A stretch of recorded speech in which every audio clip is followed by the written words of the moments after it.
Teman-teman, tema hari ini saya kasih apa yang saya bisa, mungkin sangat sederhana. Nomor satu adalah kalau kita ingin menjadi pengusaha, maka ada yang namanya prosperity conscious. Dalam pikiran kita, ada software yang namanya prosperity conscious dalam pikiran kita yang harus kita punyai. Jadi, saya masuk dari situ saja dulu, tool atau senjata Anda, sahabat semua, ke depan untuk menjadi makmur. Jadi kalau otak manusia ditaruh di atas meja, maka saya bisa ingatkan 99% manusia di dunia ini punya ukuran otak yang sama besarnya. Panjang neuron sarafnya sama. Kemudian volumenya atau besarnya juga sama. Mungkin 99,9%. Nah, ada sebagian memang yang sedikit berbeda. Misalnya dia ada ADHD, attention deficit, atau dia ada indigo atau autism gitu ya. Ada chemical imbalance, kimianya yang imbalance. Nah, perjalanan panjang saya di kampus mempelajari aplikasi psikologi, mudah-mudahan selama 20 menit ke depan bisa menjadi bekal memahami apa itu prosperity conscious atau kesadaran kaya. Nah, kalau otak manusia itu ukurannya sama, besarnya sama, beratnya sama, fungsinya sama, mau itu orang Caucasian atau bule ya, atau itu orang Oriental, atau itu orang Parsi, Arab, atau itu orang Polinesia, atau Negritos, apapun rasnya yang ada di bumi ini. Tapi selama Anda Homo sapien atau manusia, ukuran panjang neuron saraf, size-nya sama. Tidak ada yang lebih besar, tidak ada yang lebih panjang, tidak ada yang lebih berat. Sama, 99,9. Nah, lalu apa yang membedakan 300 manusia di dunia ini dengan yang 6 miliar manusia? Karena ada 300 manusia yang kalau kekayaannya dijumlah itu sama dengan kekayaan 3 miliar manusia. Yang membedakan apa?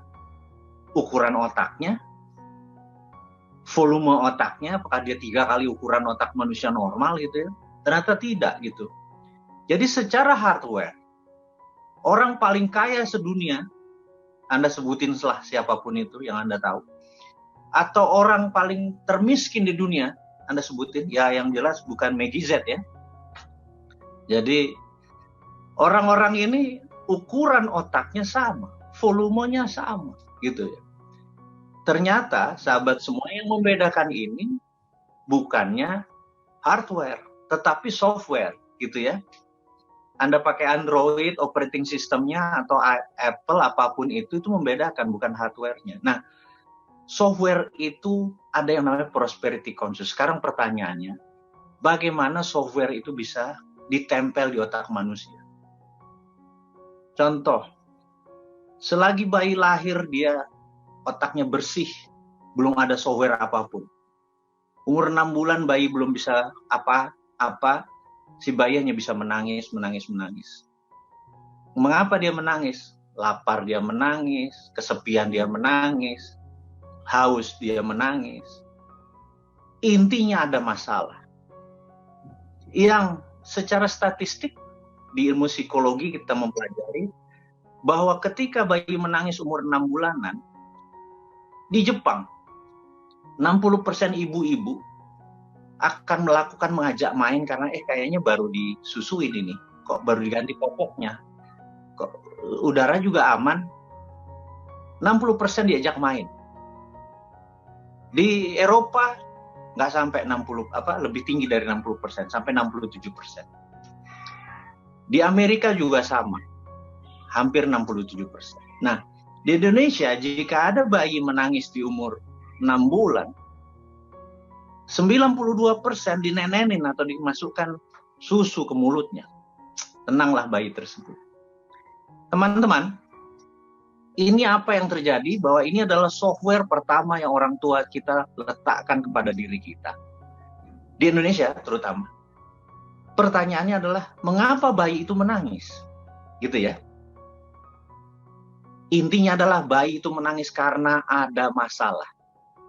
Lalu 92% ibu-ibu di Indonesia akan memasukkan sesuatu ke mulut anak tersebut. Nah, inilah software yang pertama kali dipasang oleh orang tua kita, bahwa nak, kalau ada masalah dalam hidupmu, masukkan sesuatu ke mulutmu. Jadi begitu udah dewasa, dia ada masalah, dia makan. Dia merokok. Dia masukkan sesuatu ke mulutnya. Dia mulai minum. Dia gigit-gigit jari. Karena itu 35% penduduk Indonesia obesitas. Karena software yang ditanam adalah, kalau ada masalah dalam hidupmu, masukkan sesuatu ke mulutmu. Tidak salah itu. Tapi bangsa lain berbeda. Nggak pernah begitu. Jepang lihatnya nggak ada orang gemuk, kecuali dia pemain sumo. Di luarnya rata. Anda datang ke Vietnam, nggak ada orang gemuk di Vietnam. Mulai membedakan, inilah software. Jadi kita tidak bicara tentang hardware karena semua manusia sama. Kita bicara software, gitu ya. Nah, software inilah yang akan kita tanamkan ke sahabat semua, tapi self use ya, bukan berarti saya harus menanamkan sesuatu, karena hidup adalah pilihan. Kita balik mundur ke konglomerat senior kita, Pak Ciputra. Gitu ya. Oke, sebelumnya kita mau cerita sebentar. Jika ada seseorang di luar sana, ayahnya seorang guru, ibunya ibu rumah tangga biasa. Dia kerja SD negeri, SMP negeri, SMA negeri, dia kuliah di kuliah negeri, kemudian dia menjadi pegawai negeri. Karirnya bagus, sampai SELEN 2, dia berhenti, umur 58, dia ada uang, tabungan, rumah layak, ada 1 miliar dapat dari tabungannya. Pertanyaannya, kira-kira kalau dia berwirausaha, dia berbisnis, nanam jamur, berpadi, apapun, bisa sukses nggak? Anda nggak usah jawab, Anda tahu bahwa perjalanan hidupnya tidak ada entrepreneurship, tidak ada berdagang. Software yang ditanam ibunya, seorang ibu rumah tangga, mainnya juga di sekolah-sekolah yang negeri, orang tuanya guru, dia pun menjadi pegawai negeri. Lempeng aja dia bertemu sama hal-hal yang bukan entrepreneurship, bukan berdagang, bukan berpolitik, dan lain sebagainya. Jadi, maaf, software-nya lah yang harus ditanam dulu. Apa itu investasi, apa itu usaha, bagaimana jam kerja pengusaha yang nggak ada tanggalan merah. Sorry, nggak ada tanggalan merah, semua tanggalan biru. Jadi kalau Anda masih punya Sabtu Minggu ada tanggalan merah, Anda bukan entrepreneur. Gitu. Entrepreneur itu nggak ada tanggalan merah, Anda yang menentukan liburnya kapan. Gitu ya. Nah, jadi sekarang kita lihat software-nya Bapak Ciputra. Bapak Ciputra itu lahir di Gorontalo, di warung kelontong ibunya, di lantainya. Masih merocot gitu. Dan tiap hari dia diiung-iung, digendong-gendong oleh ibunya. Dulu kan beras ditawar, telur ditawar, ditimbang, gula ditimbang gitu ya. Terjadi tawar-menawar. Itu sudah masuk bawah sadarnya di umur 5, dari 0, 1, 2, 3, 4, 5, 6. Umur 19 tahun dia berdagang. Umur 30 tahun dia konglomerat. Gitu ya. Ini saya hanya bercerita, saya nggak ada ilmu. Saya kali lagi, sahabat semua, saya bukan orang yang tinggi ilmu, tapi saya bercerita. Oke, saya lompat lagi satu cerita. Anda kenal mungkin pemain basket yang namanya Earvin Magic Johnson. Magic Johnson ini ya begitu pensiun duitnya jutaan dolar gitu ya. Dia bilang, saya sudah kaya dari basket. Dia bilang, saya pengen menjadi pengusaha. Dia mencari orang yang bernama Garner, seorang negro konglomerat, untuk menjadi gurunya, untuk menjadi coachnya, untuk menjadi mentornya gitu ya. Nah, suatu hari dia ketemu sama Mr. Garner ini, Magic Johnson bilang, Mr. Garner, mau nggak kamu jadi mentor saya di dalam bisnis? Garner cuma melihat, dia bilang, no, nggak bisa. Dia bilang, oh kenapa? Saya punya modal, saya punya duit, saya punya keterampilan, saya punya nama. Enggak, kata si Garner gitu. Udah ditinggal. Sebulan kemudian dia ketemu lagi di sebuah acara. Dia bilang, Mr. Garner, mau nggak kamu menjadi mentor saya? Si Garner cuma menatap, dia bilang, Mr. Magic Johnson, kamu baca koran nggak? Oh iya dong, saya baca, katanya. Koran apa yang kamu baca? Sport, saya kan olahragawan. Apa kata Garner? Oke, sukses ya, dia bilang. Ditanya sama Johnson, mau nggak kamu jadi guru saya? Enggak, katanya. Terus begitu berkali-kali ketemu, 2-3 kali. Suatu hari, udah hampir setahun, dia ketemu Garner.